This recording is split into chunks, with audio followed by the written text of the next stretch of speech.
Welcome back to my channel Shampa blog. আশা করছি তোমরা সবাই খুব ভালো আছো। তো আজকে আমার মা বানিয়েছে কুমড়ো রেটি বাটা বানাচ্ছে। তো প্রথমে এখানে আমার মা কুমড়ো, রসুন, লঙ্কা অ্যান্ড পোস্তকে ভালো করে মিহি করে বেটে নিয়েছে। প্রথমে আমার মা কড়াই তেল দিয়ে দিচ্ছে, এরপর শুকনো লঙ্কা একটাই দিল তো না, আর অল্প কালো জিরে,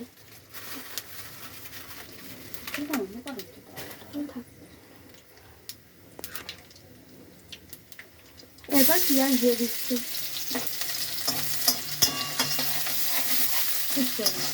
এবং এটাকে ভালো করে ভেজে নিতে হবে। আমার মা দেখো এটাকে খুব ভালো করে ভেজে নিচ্ছে। এরপর এই কুমড়ো রেটি বাটাটা দিয়ে দিল।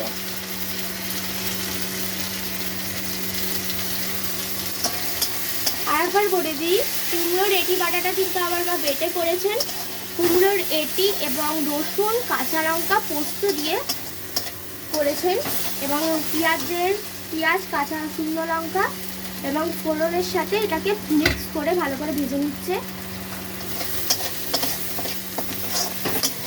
এটাকে ভালো করে ভেজে নিতে হবে। আপনারা দেখতে পাবেন এবার মা দিয়ে দিচ্ছে কাশ্মীরি লঙ্কার গুঁড়ো কালারের জন্য। আর এটা দিয়ে কিন্তু একটা খুব ভালো স্মেলও আসবে।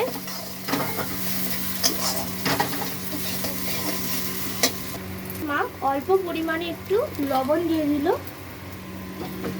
এবং আপনারা যে যেমন মিষ্টি খাবেন তেমন পরিমাণে আপনারা চিনি দেবেন। আমরা বেশি মিষ্টি খাই না, তো অল্প পরিমাণেই চিনিটা দিলাম এবং এটাকে ভালো করে মিক্স করে নিতে হবে।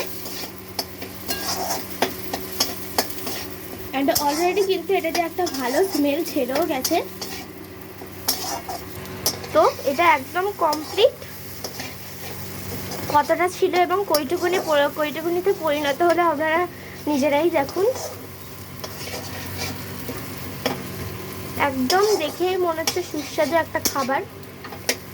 এটা দিয়ে এক থালা ভাত আরামসে আপনারা খেয়ে নিতে পারবেন, এতই সুস্বাদু হয় এটা। ঠিক এরকম কালারটা চলে আসবে। যিনি রান্না করেছেন এবার তিনি রিভিউ দেবেন। আমার মা, কেমন হয়েছে মা খেয়ে বলো। সত্যি বলছে দারুণ। তো বন্ধুরা, এই সুস্বাদু খাবারটা আপনারা অবশ্যই বাড়িতে একটু ট্রাই করে খাবেন। আশা করি আপনাদেরও খুব ভালো লাগবে।